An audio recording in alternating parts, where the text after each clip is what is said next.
We now continue our weekly land report segment with the American Society of Farm Managers and Rural Appraisers. Our good friend Dennis Reyman joins us now from his region with the latest. Always a pleasure, Dennis. So let's start with the recent price improvement in the grain markets, how that's impacting your local farm economy. Well, it certainly has been welcome, as it has been everywhere.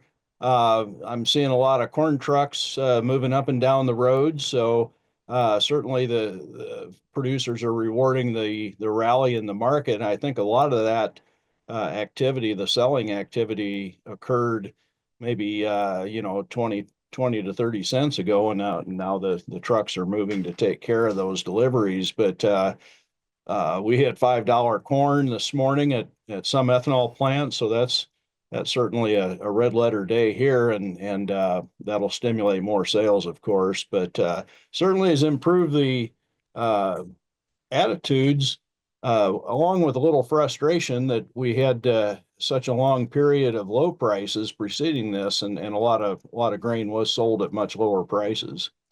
Dennis, what about, can you tell if there has been really any influence on the land market as well? How is this impacting that sector?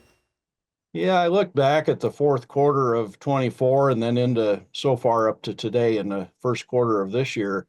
And I can see a little bit of an uptick, or at least a steady market, and what I would say a little bit of an uptick, but very low volume. We don't see much volume after the first of the year typically, and that's been the case so far. So I'd say steady to slightly higher, but on low volume. You know, of course, we cover a lot of moisture issues across the United States. Some people now experiencing some snow. How is the moisture situation in western Iowa as we move closer to spring? What are you seeing? Well, we did receive some snow back, I don't know, a week or 2 weeks ago, and enough to make the landscape white for the most part. That'll melt, of course, quickly as we warm up this weekend and into next week. We had a lot of dust. The topsoil was getting pretty dusty, and I think it'll take this much snow just to settle and soak up the dust. So as far as affecting the ground moisture, we're not going to gain much there. We did have a lot of fog back in late December around Christmas time. The old saying that fog will bring more moisture 90 days down the road, that would make late March potentially very wet. And so we're hoping that March goes out like a lion.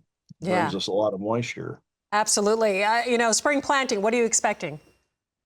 A good question. We hear, and your analysts have reported consistently that there's a swing toward more corn acres, and we can verify that from what we're hearing in western Iowa. Certainly recognition that beans are having a hard time penciling out against corn at the current cost ratios. And so there is a lot more, I would say, as much or more talk of corn on corn than I've seen in many years.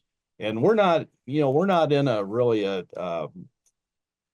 we're in more of a corn soybean area. So, acre switches are not all that common for our area. I'm hoping those good prices continue to trend that way, that's for sure. Dennis, always a pleasure. Thank you for joining us. Stay warm, stay safe. Dennis Reyman with the American Society of Farm Managers and Rural Appraisers.